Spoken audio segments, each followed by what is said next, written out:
সারা দেশে গ্যাস সংকটে গ্রাহকদের ক্ষোভ বাড়ছে। এরই মধ্যে বহু শিল্প কারখানা ফিলিং স্টেশনে গ্যাস সরবরাহ বন্ধ হয়ে গেছে। বাসাবাড়ির সরবরাহ লাইনেও গ্যাসের চাপ নেই। কাঠের চুলায় রান্না করে অথবা শুকনো খাবার কিনে খাচ্ছে বহু পরিবার। সহকর্মীদের তথ্য ও ছবিতে প্রতিবেদন। ময়মনসিংহে ঘন্টার পর ঘন্টা অপেক্ষা করেও চাহিদা মতো গ্যাস পাচ্ছেন না চালকরা।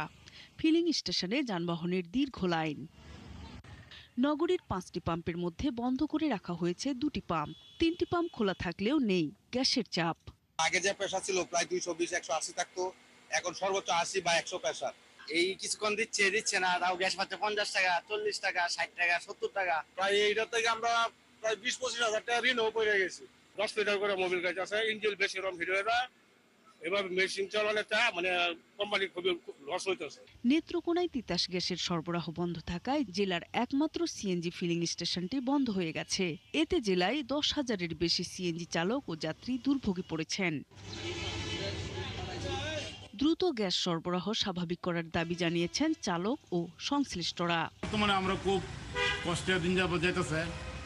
এখন আমরা না খায়া না বাচ্চা আছি। দেওয়ার কারণে মনে করেন যে এলপি করে গাড়ি চালানো হইতেছে, আর এলপি দিয়ে গাড়ি চালাইলে আমরা পুষে না।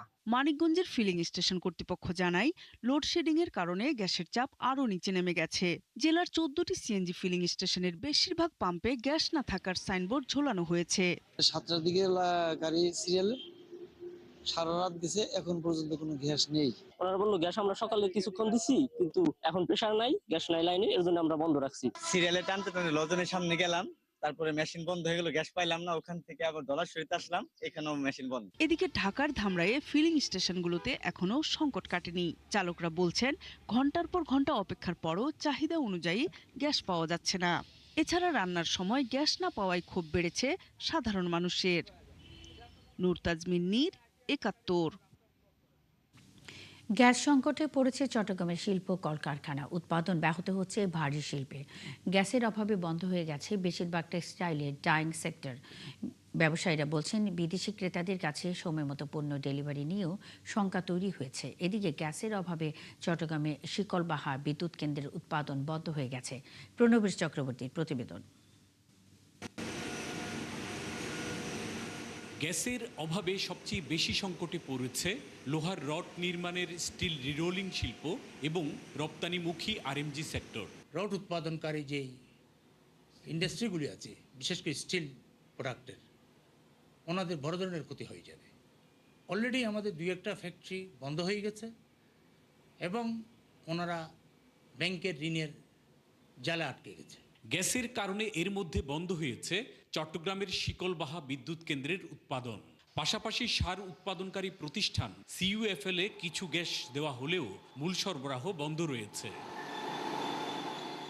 কর্ণফুলী গ্যাস ডিস্ট্রিবিউশন কোম্পানি লিমিটেডের কর্মকর্তারা জানান, চট্টগ্রামে প্রতিদিন গ্যাসের চাহিদা 260 থেকে 310 মিলিয়ন ঘনফুট হলেও এখন মহেশখালী ভাসমান টার্মিনাল থেকে গ্যাস মিলছে মাত্র 175 মিলিয়ন ঘনফুট।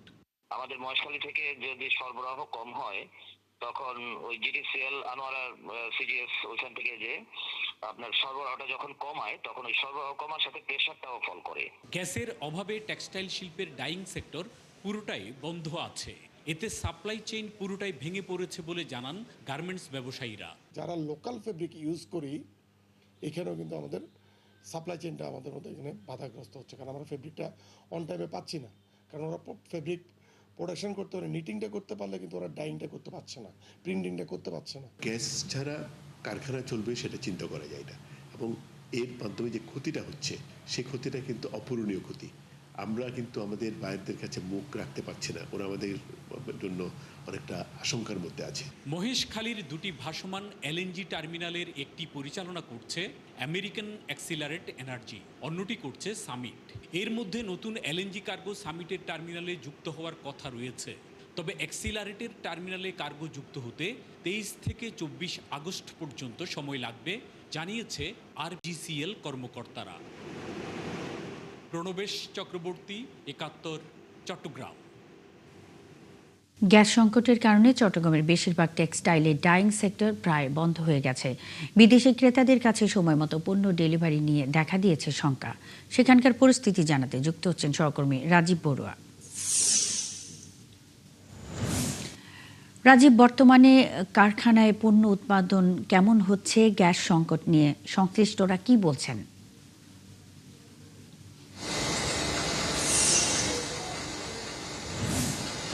শুভ সকাল।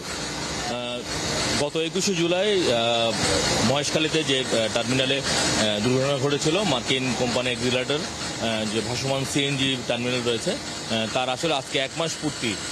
গত শনিবার থেকে সেই ক্ষতিগ্রস্ত টার্মিনালটি ঠিক হওয়ার পরে কিছুটা গ্যাসের সরবরাহ স্বাভাবিক ছিল 2-3 দিন। এরপর থেকে আবার নতুন করে সংকট শুরু হয়েছে এবং আপনি জানেন যে দুটি ভাসমান টার্মিনাল থেকে 110 কোটি ঘনফুট গ্যাস সরবরাহ হতো। তো সেখানে আসলে এখন শুধুমাত্র সামিটের যে টার্মিনাল আছে সে সামিট থেকে মূলত গ্যাস সরবরাহ হচ্ছে এবং যে ক্ষতিগ্রস্ত যে টার্মিনাল এক্সিলারেটর যে টার্মিনাল সেটি আসলে এখনো সেটি পুরোপুরি এখন ঠিক হয়েছে, কিন্তু সেখানে কোনো সিএনজি কোনো এলএনজির কোনো কার্গো না থাকায় তারা গ্যাস সরবরাহ করতে পারছেন না। তো যার কারণে আমরা দেখছি যে চট্টগ্রাম সহ সারা দেশে মূলত আসলে গ্যাসের যে সংকট সেটি আসলে রয়েছে এবং এই কারণে আমরা দেখছি চট্টগ্রামের বিভিন্ন যে ভারী শিল্প রয়েছে, বিদ্যুৎ কেন্দ্র রয়েছে, সার কারখানা রয়েছে, এগুলো অনেকগুলো আসলে বন্ধ। বিশেষ করে একটি সার কারখানা, একটি বিদ্যুৎ কেন্দ্র বন্ধ আছে। এর বাইরে অনেকগুলো গার্মেন্টস, বিশেষ করে যেগুলো ডাইং সেকশন রয়েছে এবং এর বাইরে আমরা দেখেছি যে যেসব রিরোলিং মিল রয়েছে সেগুলো অনেকগুলো আসলে বন্ধ আছে। তো যার কারণে উৎপাদন ব্যাহত হচ্ছে। সেই সাথে আসলে যেসব গার্মেন্টসের যেগুলো আসলে রপ্তানির যে বিষয় ছিল সেগুলো আসলে কার্যত ব্যাহত হচ্ছে এবং এর বাইরেও সিএনজি চালিত যেসব গাড়ি রয়েছে সেই গাড়িগুলোর যে পাম্প, সেখানে দীর্ঘ লাইন আমরা দেখতে পাচ্ছি এবং বাসাবাড়িতেও আসলে গ্যাস সরবরাহটা বিঘ্ন করছে। তো সব মিলিয়ে আসলে চট্টগ্রামে এই গ্যাস সরবরাহ বিঘ্ন ঘটার কারণে আমরা দেখছি যে জনজীবনে এক ধরনের দুর্ভোগ নেমে এসেছে। সেই আজকে প্রায় 1 মাস ধরে এই দুর্ভোগ চলছে এবং জনগণ বলছে যে আসলে এই দুর্ভোগ থেকে তারা দ্রুত মুক্তি চাই। কেননা এই যে এখন আপনি দেখছেন যে সিএনজি চালিত যেসব স্টেশন রয়েছে সেই স্টেশনে দীর্ঘ লাইন রয়েছে গাড়ির এবং তারা তাদের চাহিদা মতো গ্যাস পাচ্ছে না। ফলে একদিকে তারা তাদের চাহিদা মতো গ্যাস পাচ্ছে না, অন্যদিকে যে অল্প পরিমাণ গ্যাস পায় সেটি আসলে পোষানোর জন্য তারা ভাড়া 2 গুণ 3 গুণ করে, তো যেগুলো আসলে যাত্রীর উপরে আসলে চাপ পড়ে। তো সব মিলিয়ে আমরা দেখছি গত 1 মাস ধরে এলএনজির যে গ্যাসের সরবরাহ ঘাটতি হওয়ার কারণে এই যে দুর্ভোগ, সেই জনদুর্ভোগ চলছে এবং 23-24 তারিখের দিকে এক্সিলারেটর যে এলএনজি ভাসমান টার্মিনাল রয়েছে সেখানে নতুন করে কার্গো আসার কথা। সেই এলএনজি কার্গো আসার পরে হয়তো পরিস্থিতি স্বাভাবিক হতে পারে। মুন্নির। রাজীব, অসংখ্য ধন্যবাদ। সঙ্গেই থাকবেন। চট্টগ্রামে তীব্র গ্যাস সংকট নিয়ে কথা বলতে আমাদের সঙ্গে রাজীব বড়ুয়া যুক্ত ছিলেন।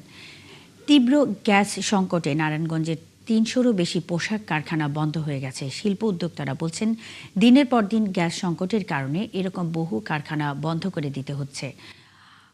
RBKMEA বলছে প্রায় $1 বিলিয়ন ক্ষতির মুখে পড়েছে গার্মেন্টস শিল্প। হাবিবুর রহমানের তথ্য ও ছবিতে প্রতিবেদন।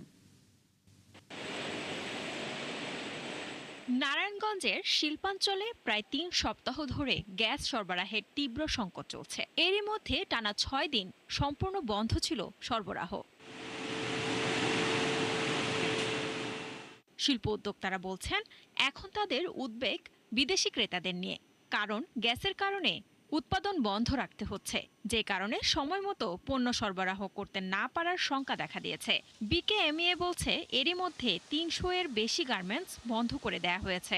একটি শিল্প গ্রুপের চেয়ারম্যান জানান, দ্রুত গ্যাস সরবরাহ স্বাভাবিক না হলে সারা দেশের শিল্প উৎপাদনে এর নেতিবাচক প্রভাব পড়বে।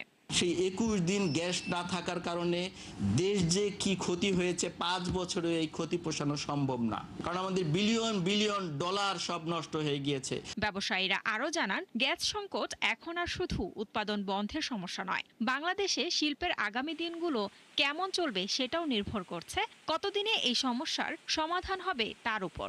যে অবস্থাটা চলতেছে এটা যদি চলমান থাকে এবং এটা যদি উত্তরণ অতি শীঘ্র না হয় তাহলে হয়তো আমার বায়ুর আমার প্রতি সে ইম্প্যাক্ট করতে পারে। প্রত্যেকটা বায়ারই আমাকে যখন অর্ডারটা দেয় একটা স্কেডিউল করে দেয় এবং আমাদের ওই স্কেডিউল অনুযায়ী আমরা TNA করি যে আজকে এত পিস, কালকে এত পিস, ডে আফটার টুমরো আবার এত মিস করব, কিন্তু আমরা যে এই 6 দিনের প্রোডাকশনটা আমরা আর মেকআপ করতে পারবো না। এই গত প্রায় 20-25 দিন যে সংকট আমরা দেখলাম, আমার এই 38-40 বছরের গার্মেন্টসের ইতিহাসে এত বড় সংকট গ্যাসের আমরা কখনোই ফেস করি নাই। নারায়ণগঞ্জের ফতুল্লা বেসিক শিল্পাঞ্চলের সভাপতির দেয়া তথ্য মতে এখানে 354টি নিটিং কারখানা রয়েছে, এর মধ্যে 56টি বন্ধ হয়ে গেছে। নারায়ণগঞ্জ শিল্প পুলিশের হিসাব বলছে জেলায় 1533টি বড় শিল্প প্রতিষ্ঠান রয়েছে, আর কলকারখানা সহ অধিদপ্তরের আওতায় ছোট শিল্প কারখানা রয়েছে 2727টি। শান্তা ইসলাম, 71। নারায়ণগঞ্জের গ্যাস সংকটের বিষয়ে জানাতে আমাদের সাথে যুক্ত হচ্ছেন সহকর্মী হাবিবুর রহমান। হাবিব, এলাকায় এখন পর্যন্ত কতটি কারখানা বন্ধ হয়েছে? সংকট নিয়ে মালিক ও শ্রমিকরা কি বলছেন? মুন্নি, গ্যাসের সংকটে শিল্পর বন্ধ হওয়ার তালিকাটা দিন দিন দীর্ঘ হচ্ছে।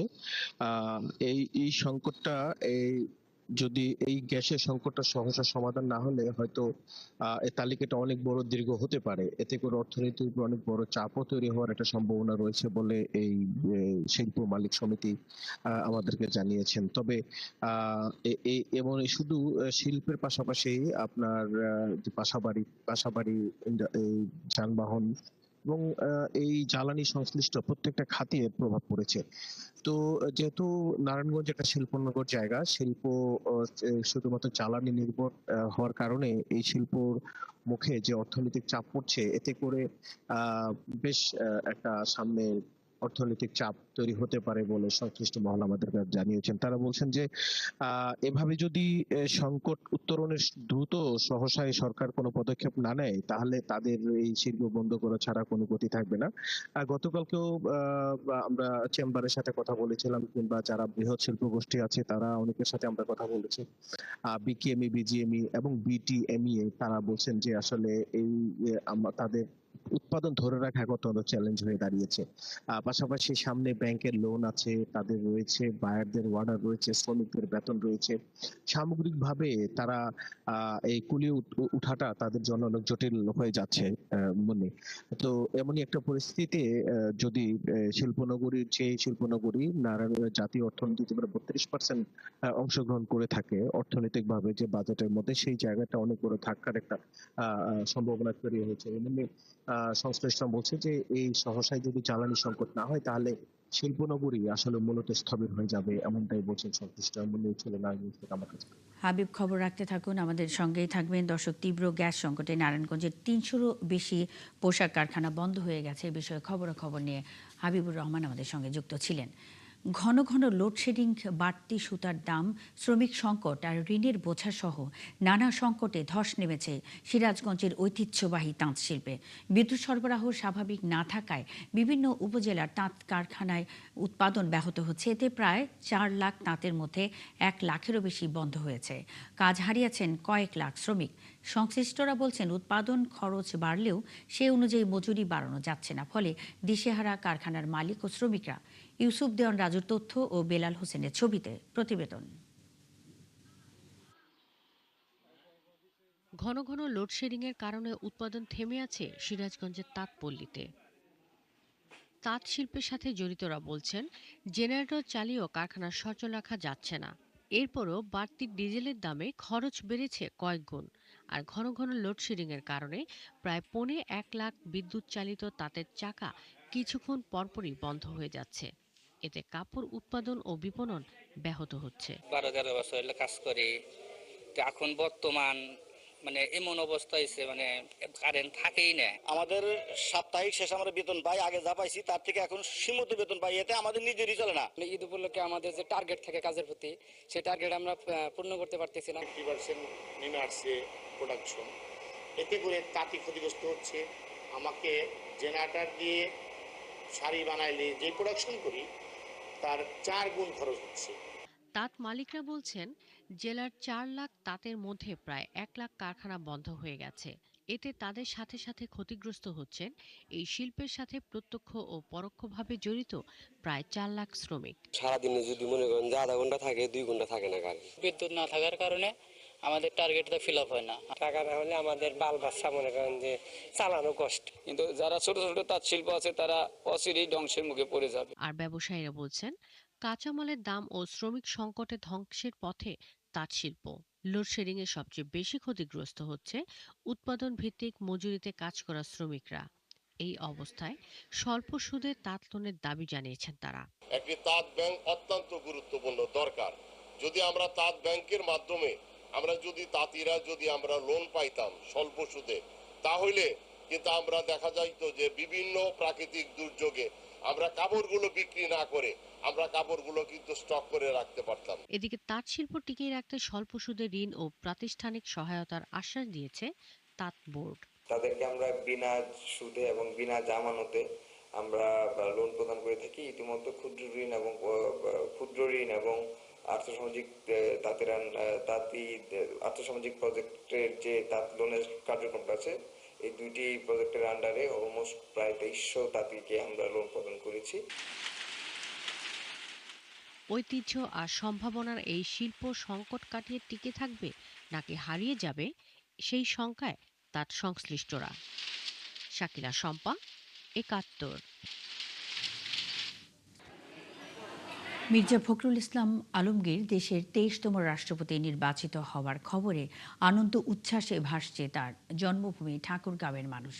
সরকারের প্রতি কৃতজ্ঞতা জানিয়েছেন জেলা বিএনপি নেতাকর্মী ও স্থানীয়রা। আনন্দ করছেন মিষ্টি বিতরণ করে, বের করেন আনন্দ র্যালি। তানভীর হাসান তানুর তথ্য ও ছবিতে প্রতিবেদন। ঠাকুরগাঁয়ের মাটির সঙ্গে মির্জা ফখরুল ইসলাম আলমগীরের সম্পর্কটা শুধু রাজনীতির নয়, শেকড়ের। সেই শেকড়ের মানুষ যখন দেশের সর্বোচ্চ সাংবিধানিক পদে বসার যোগ্যতা অর্জন করেছে, তখন আনন্দটা যেন ছুঁয়ে যাচ্ছে ঠাকুরগাঁয়ের প্রতিটি প্রান্তে। মির্জা ফখরুল রাষ্ট্রপতি নির্বাচিত হওয়ার খবরে একে অপরকে খাওয়ান মিষ্টি, জানান শুভেচ্ছা। আবার কেউ ফিরে যান স্মৃতির পাতায়। নতুন রাষ্ট্রপতির হাত ধরে অবহেলিত ঠাকুরগাঁয়ে এবার উন্নয়নের ছোঁয়া লাগবে বলে আশা স্থানীয়দের। আমরা ঠাকুরগাঁয়ের মতন একটা দিয়ার মধ্যে রাষ্ট্রপতি পাইছি, এটাই অনেক, এটা আমাদের জন্য গর্বের বিষয়।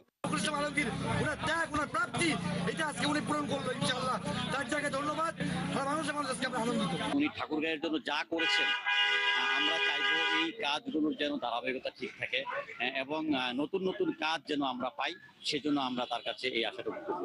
আমাদের ঠাকুরগাঁও অবহেলিত এলাকাকে উন্নয়ন করে উনি একটি প্রতিষ্ঠাতা করবেন। রাষ্ট্রপতি নির্বাচিত হওয়ার পর জেলা জুড়ে আনন্দ র্যালি বের করা হয়। এলাকায় উন্নয়নের পাশাপাশি নারীদের মূল্যায়নেও তার ভূমিকা দেখতে চান অনেকে। তো ওনার উন্নতি মানে হচ্ছে ঠাকুরগাঁওয়ের উন্নতি এবং ওনার একটা অ্যাচিভমেন্ট, ওনার সম্মান মানে ঠাকুরগাঁওয়ের সম্মান। ঠাকুরগাঁও উন্নয়ন বঞ্চিত ঠাকুরগাঁও ছিল, সেই উন্নয়ন বঞ্চিত ঠাকুরগাঁওকে অন্ধকার থেকে আলোকিত করবার জন্য ওনার প্রতি অনেকাংশে কিন্তু দায়িত্ব বেড়ে গেল। ঠাকুরগাঁয়ের এই নেতা রাষ্ট্রের অভিভাবক হওয়ায় নতুন প্রত্যাশায় বুক বাঁধছে পুরো জনপদ। শাকিলা সিথি, ৭১। ঘন ঘন বৈরী আবহাওয়ার কারণে ঠিকমতো সাগরে নামতে পারে না জেলেরা। নামলেও কাঙ্ক্ষিত ইলিশ মিলছে না, তাই ভরা মৌসুমে ক্রেতারা ইলিশ কিনতে পারছেন না। দামও সাধারণ জনগণের নাগালের বাইরে। এতে বিপাকে জেলে, ব্যবসায়ী, আড়তদার থেকে সমুদ্রগামী ট্রলার মালিকরা। বিধান সরকারের প্রতিবেদন। চলতি মৌসুমের সপ্তাহখানেক আগে অভ্যন্তরীণ নদ নদীতে ইলিশের দেখা মিলেছিল, তাও কাঙ্ক্ষিত পরিমাণে নয়। এজন্য জেলে থেকে খুচরা বিক্রেতারা কেউই এখন পর্যন্ত সুবিধা করতে পারছেন না। মাছ আর মেঘনা নদীর মাছ কম, মেঘনা কম, মাছ কাটা কম। এখন তো মাছ পাওয়ার কথা 5 মণ, সে জায়গায় 2 মণ পাইছি। কেজির মাছ 2800-3000 টাকা চলে, যে 700-800 গ্রাম 2400-2500 টাকা কেজি চলে। এ নিয়ে ক্রেতারা বললেন, বাজারে ইলিশ কিছুটা মিললেও বড় মাছের দাম কমেনি। এজন্য স্বাদ মেটাতে বাধ্য হয়ে ছোট ইলিশ কিনছেন, নতুবা অন্য মাছ কিনে ফিরে যেতে হচ্ছে। আমাদের মধ্যবিত্ত পরিবারের নাগালের মধ্যে নাই বললেই চলে। আমাদের সাধ্যের মধ্যে আছে দেখে আমরা ছোট ইলিশ কিনছি, বড় ইলিশ কিনতে পারি নাই। যে ছোট ইলিশ ওটা একটু দাম কমছে, তাও তুলনামূলকভাবে না। এখন পর্যন্ত মৌসুমের পুরোটা সময় জুড়েই সাগরে চলছে বৈরী আবহাওয়া, যার কারণে সমুদ্রগামী ট্রলারেও কাঙ্ক্ষিত মাছ না পেয়ে লোকসানে আছেন মালিকরা। আগামী 1.5 মাসের অপেক্ষায় তারা। চরম লোকসানে আছে। একটা ট্রলারে আমাদের 20 থেকে 25 লক্ষ টাকার উপরে লোকসান আছে। তবে সবচেয়ে বিপাকে আছেন আড়তদাররা।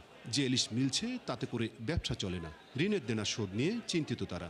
আমাদের ব্যবসায়ীদের ইলিশ অবস্থা খুবই খারাপ। এখন আবার এই কাইলিস্তি একটু টুকটাক হালকা মাছ, লোকাল মাছ একটু হইতে আছে। ঋণ লাইছি, সুদে লাইছি, কিন্তু দেওয়ার মতো ক্ষমতা আমাদের নাই। বরিশালের পাইকারি বাজারে এখনো আধা কেজি ওজনের ইলিশের মন ৭৮,০০০, 1 কেজি সাইজের ইলিশের মন ১,৭০,০০০ আর 1 কেজির উপরের সাইজের মন বিকাচ্ছে ১,২০,০০০ টাকা দরে। বিধান সরকার, ৭১, বরিশাল। এবার ঘন ঘন বৈরী আবহাওয়ার কারণে ইলিশের সরবরাহ কমেছে, ফলে দামও রয়েছে সাধারণ ক্রেতাদের নাগালের বাইরে। আরও তথ্য জানাতে যুক্ত হচ্ছেন সহকর্মী বিধান সরকার। বিধান, বাজারে ইলিশ সরবরাহ কেমন দেখছেন, এ বিষয়ে জেলে ও ব্যবসায়ীরা কি বলছেন?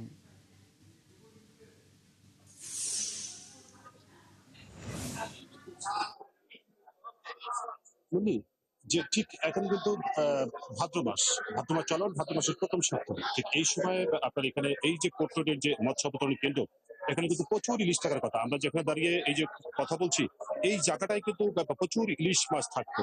কিন্তু এখন যে অবস্থা, এখন দেখেন যে আজকের যে সকাল 7টা পেরিয়ে গেছে, এখন পর্যন্ত এখানে কিন্তু খুব তেমন একটা ইলিশ মাছ আসেনি।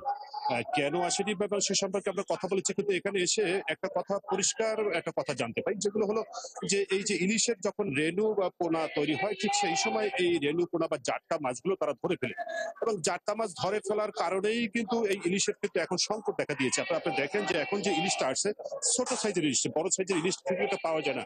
কিন্তু ব্যবসায়ীরা যেই আসে, ক্ষমতা বদল হয়, পালা বদল হয়, ব্যবসায়ীরা বলেন যে একমাত্র রেণুপোনা মেরে ফেলার কারণেই কিন্তু এই ইলিশ বড় হতে পারে এবং আসে না। কিন্তু এই রেণুপোনা ধ্বংস করে কিন্তু এই ধরনের ব্যবসায়ী, তারাই কিন্তু এই রেণুপোনা ধ্বংসে সহায়তা করে। ঠিক এই বাজারেই কিন্তু প্রশাসনকে ফাঁকি দিয়ে বা প্রশাসনকে ম্যানেজ করে তারাই কিন্তু ইলিশের পোনা টোনা এগুলো কিন্তু বিক্রি করে থাকে। তো আপনাকে বলতে পারি, আজকের যে অবস্থা, এখন পর্যন্ত কিন্তু এই যে ইলিশের যে জো চলছে, চলমান জোয়ে ইলিশ, আপনাকে বলতে পারি যে ইলিশের মন কিন্তু এখন পর্যন্ত যে 1,20,000 টাকা মনে ইলিশ বিক্রি হচ্ছে, এবং যেটি কেজি সাইজের ইলিশ সেটি কিন্তু 1,07,000 টাকা দরে বিক্রি হচ্ছে। তো সব মিলিয়ে ইলিশের কিন্তু একটা ত্রাহি অবস্থা, ইলিশ নেই, এবং ব্যবসায়ী বলছে বিপাকে। বিশেষ করে এখানে যারা আড়তদার যারা রয়েছেন, তারা কিন্তু বলছে তাদের ব্যবসা গুটিয়ে ফেলার উপক্রম হবে। কারণ এখন কিছুটা মাছ আসছে, যেটা হলো যে মহিপুরে, যেটা সাগরের মাছ, সাগরেও কিন্তু বৈরী আবহাওয়া থাকার কারণে এবার কিন্তু মাছ আসতে পারেনি। এবং এছাড়া আপনাকে যদি দেখায়, শুধু ইলিশের ব্যতীত এই যে মৎস্য উৎপাদন কেন্দ্রে, যেটা একসময় ইলিশের জন্য সুনাম ছিল, সেই সুনামটা কিন্তু খেতে কিন্তু হারিয়ে ফেলছে। কারণ এখন কিন্তু মাছ অন্যান্য জায়গাতে চলে যাচ্ছে, যার ফলে এখানে মাছ কম আসছে, এবং এখন কিন্তু অন্যান্য মাছও এখানে পাওয়া যাচ্ছে। তো সব মিলিয়ে যে ইলিশের দাম কিন্তু কমেনি মুন্নি, এই দাম কিন্তু এখন পর্যন্ত চড়া রয়েছে, এবং কবে নাগাদ এই দাম কমবে, এবং মাছ না পালে কিন্তু ইলিশ না পালে দাম কমবে না মুন্নি। বিধান সরকার, অসংখ্য ধন্যবাদ বেশ কিছু তথ্যের জন্য। সঙ্গেই থাকবেন দর্শক। ঘন ঘন বৈরী আবহাওয়ার কারণে ইলিশের সরবরাহ কমেছে, এ বিষয়ে সবশেষ তথ্য নিয়ে আমাদের সাথে যুক্ত ছিলেন বরিশাল থেকে বিধান সরকার। খুলনার বাজারে পেঁপে বাদে প্রায় সব ধরনের সবজি 70 থেকে 90 টাকা দরে বিক্রি করা হচ্ছে। মাছও বিক্রি হচ্ছে চড়া দামে, তবে স্থিতিশীল রয়েছে গরু, খাসি ও মুরগির দাম। সরবরাহে ঘাটতি ও বৃষ্টির প্রভাবে খুলনার বাজারগুলোতে কাঁচা সবজির দাম ক্রেতাদের নাগালের বাইরে রয়েছে। বর্তমানে বেগুন 70 টাকা, করলা 65 টাকা, পটল 60 টাকা, কাঁকরোল 60 টাকা, বরবটি 50 টাকা ও লাউ 50 টাকা দরে বিক্রি হচ্ছে। তবে গত সপ্তাহে কাঁচামরিচ 400 টাকায় কেজি দরে বিক্রি হলো, বর্তমানে তা বিক্রি হচ্ছে 100 টাকা কেজি দরে। এদিকে ব্রয়লার মুরগি 180 টাকা, কক মুরগি 300 টাকা, সোনালী মুরগি 300 টাকা, লেয়ার মুরগি 350 টাকা, দেশি মুরগি 550 টাকা এবং গরুর মাংস 750 টাকা ও খাসি 1200 টাকা কেজি দরে বিক্রি হচ্ছে। খুলনার বাজারগুলোতে কাঁচা সবজি চড়া দামে বিক্রি হচ্ছে। দাম বেশি হওয়ায় সবজি কিনতে হিমশিম খাচ্ছেন সাধারণ ক্রেতারা। আজকের বাজার পরিস্থিতি জানাতে যুক্ত হচ্ছেন সহকর্মী রাজু হাওলাদার। রাজু, বাজারে সবজি সরবরাহ ও বাজার দর কেমন দেখছেন? দাম নিয়ে ক্রেতা বিক্রেতারা কি বলছেন?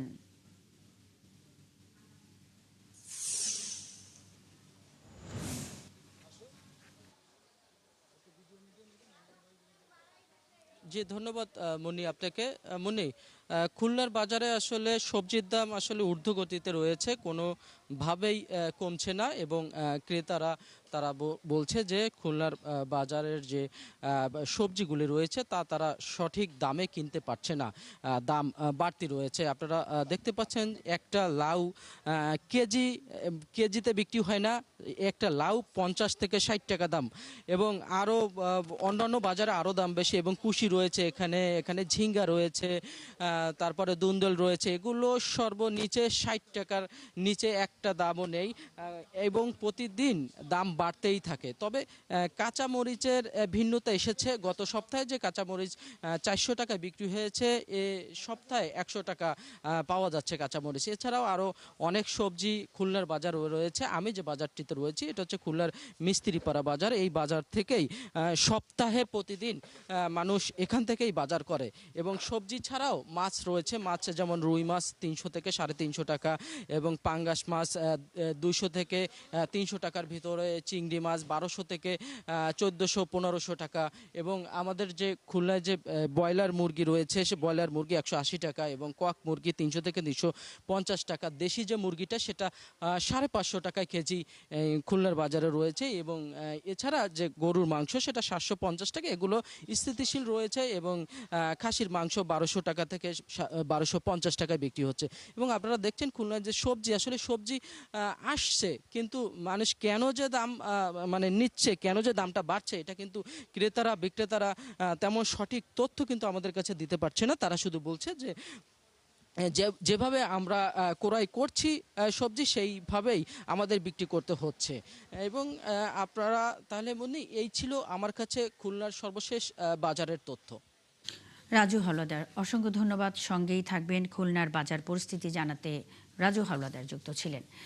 কলকাতায় হোটেলের আগুনে নিহতদের মরদেহ দেশে আনার প্রক্রিয়া শুরু হয়েছে। চুয়াডাঙ্গার গেদে, যশোরের বেনাপোল এবং সাতক্ষীরার ভোমরা সীমান্ত দিয়ে মরদেহ বাংলাদেশে আনা হবে বলে জানিয়েছেন স্বজনরা।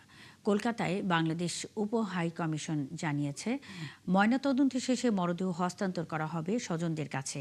এরই মধ্যে নিহতের প্রত্যেক পরিবার থেকে প্রতিনিধিরা পৌঁছে গেছেন কলকাতায়। স্বজনরা জানান মরদেহগুলোর ময়নাতদন্ত চলছে কলকাতা মেডিকেল কলেজ হাসপাতালের মর্গে। পরে তাদের আইন অনুযায়ী মরদেহ দেশে পাঠানো হবে। মরদেহ বুঝে পাওয়ার অপেক্ষায় আছেন স্বজনরা। নিহতদের বেশিরভাগই চিকিৎসার জন্য ভারতে গিয়েছিলেন।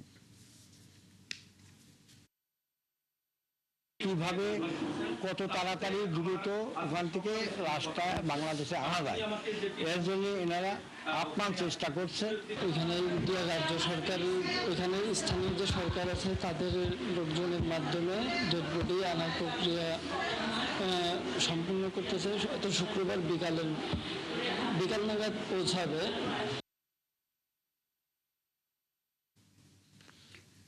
আগেই যেমনটি জানাচ্ছিলাম, কলকাতার হোটেলে লাগা আগুনে নিহত 5 বাংলাদেশি নাগরিকের মরদেহ দেশে আনার প্রক্রিয়া শুরু হয়েছে। এ বিষয়ে বিস্তারিত জানাতে চুয়াডাঙ্গা থেকে যুক্ত হচ্ছেন এম এ মামুন। মামুন, মরদেহ কোন সীমান্ত দিয়ে আনা হবে জানতে পেরেছেন কিনা এবং কখন পৌঁছবে? মরদেহ নিতে আসা নিহতের স্বজনরা কি বলছেন?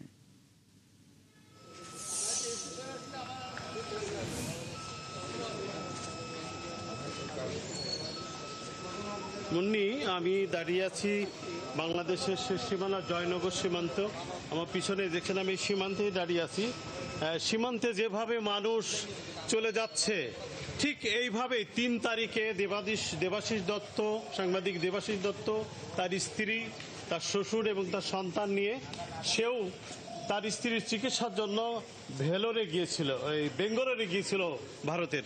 সেখানে চিকিৎসা শেষে 19 তারিখে যখন তারা কলকাতায় ফিরে আসে এবং কলকাতায় ফিরে এসে তারা যে হোটেলে ছিল মির্জা গালিব স্ট্রিটের একটি হোটেলে, সেই হোটেলেই কিন্তু তাদের এই মৃত্যু হয়েছে। তো এই লাশ আসার ব্যাপারে বাংলাদেশের ইমিগ্রেশন এবং ভারতের ইমিগ্রেশন, গেদি ইমিগ্রেশনের সাথে যে কথা হয়েছে সেটা হচ্ছে এখনও এটা অনিশ্চিত। আজকেও হয়তো দুই দেশের যে কার্যক্রম আছে, একটি মৃতদেহ বা যে কটাই হোক না কেন মৃতদেহ বাংলাদেশে প্রবেশ করতে যে প্রয়োজনীয় ব্যবস্থা দরকার সেগুলো কিন্তু হাইকমিশনার করছেন। এগুলো শেষ হলেই যত সম্ভব কালকে হতে পারে আজকেও তারা সর্বশেষ সিগন্যাল পেতে পারে যে কখন দেবে। ইমিগ্রেশনের সাথে আমার কথা হয়েছে। তবে সবচেয়ে বড় কথা বন্যি দেবাশিসের এই মৃত্যু চুয়াডাঙ্গা জেলা এবং কুষ্টিয়া জেলার সাংবাদিকদের ভিতরে চরম একটি শোকের হাওয়া চলছে। এই শোকের মধ্যেই আমরা সবচেয়ে বেশি শোককে শক্তিতে পরিণত করতে চাই এবং আমরা দেবাশিস দত্তের আত্মার শান্তি কামনা করি এবং দেবাশিস দত্তের যে পরিবারের এই অপূরণীয় ক্ষতি হয়েছে, অকাল মৃত্যু, এটা যে একটা দুর্ঘটনার মাধ্যমে এবং ইন্ডিয়াতে এই ধরনের মৃত্যু কিন্তু ইতিপূর্বেও হয়েছে সেটা আমরা জানি, কিন্তু এই যে মির্জা গালিব স্ট্রিটের কাছে যেই হোটেলে এরকম প্রশ্ন উঠছে যে সেই হোটেলটা অব্যবস্থাপনা ছিল বলেই এবং যথেষ্ট পরিমাণে অগ্নি নিভানোর জন্য যে বিষয় ছিল সেটা কিন্তু ছিল না। তো সব মিলিয়ে আমরা আশায় বুক বেঁধে আছি কখন তার মরদেহ আসবে, সেই মরদেহ রিসিভ করব, সেটাই হয়তো আমাদের সর্বশেষ একটা প্রাপ্তি এবং তার মরদেহ আসলে সেই সৎকার হবে, সেটা নিয়ে এখন পুরো পরিবার এবং সাংবাদিক মহল প্রত্যাশা করছে এবং সেই অধীর আগ্রহে আছে। এম এ মামুন, আমরাও অপেক্ষায় আছি আপনার কাছ থেকে এই বিষয়ে আপডেট পাওয়ার জন্য। সঙ্গেই থাকবেন। দর্শক, কলকাতার হোটেলে লাগা আগুনে নিহত 5 বাংলাদেশি নাগরিকের মরদেহ দেশে আনার প্রক্রিয়া শুরু হয়েছে। এই বিষয়ে খবরাখবরে চুয়াডাঙ্গা থেকে এম এ মামুন যুক্ত ছিলেন। লক্ষ্মীপুর থেকেই নতুন করে মাদক বিরোধী কার্যক্রমের সূচনা করার ঘোষণা দিয়েছেন চট্টগ্রাম রেঞ্জের ডিআইজি আব্দুল কুদ্দুস চৌধুরী। তিনি বলেছেন, মাদক ব্যবসার সঙ্গে জড়িত কাউকে ছাড় দেওয়া হবে না। বৃহস্পতিবার লক্ষ্মীপুর জেলা পুলিশের আয়োজনে মাদক বিরোধী র্যালি ও সুধী সমাবেশে প্রধান অতিথির বক্তব্যে তিনি এসব কথা বলেন। লক্ষ্মীপুর টাউন হল অডিটোরিয়ামে এ সমাবেশ অনুষ্ঠিত হয়। এ সময় ডিআইজি বলেন, মাদকের ডিলার, ব্যবসায়ী, অর্থের যোগানদাতা, পাইকারি ও খুচরা বিক্রেতা এবং সেবনকারী সবাইকে আইনের আওতায় আনা হবে। তিনি জানান, গত 16 আগস্ট থেকে চট্টগ্রাম রেঞ্জের আওতাধীন 11টি জেলায় সর্বাত্মক মাদক বিরোধী অভিযান শুরু হয়েছে। প্রতিটি জেলা ও ইউনিয়ন পর্যায়ে পর্যন্ত এই অভিযান পরিচালনা করা হবে। এরপর লক্ষ্মীপুর টাউন হল থেকে শুরু হয়ে লক্ষ্মীপুর পৌর শহরের প্রধান সড়কে মাদক বিরোধী র্যালি অনুষ্ঠিত হয়। পদ্মের বাহার না থাকলেও পানির বুকে ফুটে থাকা সাদা পদ্মেই বদলে গেছে ঠাকুরগাঁওয়ের কলিযুগ বিলের চেহারা। প্রকৃতির এই সৌন্দর্য দেখতে প্রতিদিনই ছুটে আসছেন দর্শনার্থীরা। তানভীর হাসান তানুর তথ্য ও জাহিদ হাসান মিলুর ছবিতে প্রতিবেদন। ঠাকুরগাঁয়ের পীরগঞ্জ শহর থেকে প্রায় 40 কিলোমিটার দক্ষিণে কলিযুগ বিল। বর্ষা এলেই পানির বুকে ফুটে ওঠে সাদা পদ্ম। সংখ্যায় কম হলেও ভোরের আলোয় পদ্মের সৌন্দর্য মুগ্ধ করে প্রকৃতি প্রেমীদের। পরিবার, পরিজন ও বন্ধুদের সঙ্গে এসে ছবি তোলার পাশাপাশি প্রকৃতির কাছাকাছি সময় কাটাচ্ছেন দর্শনার্থীরা। তবে বিলের ভেতরে চলাচলের জন্য নেই কোনো নৌকা। স্থানীয়দের তৈরি ছোট কাঠের সাঁকোটিই এখন যাতায়াতের ভরসা।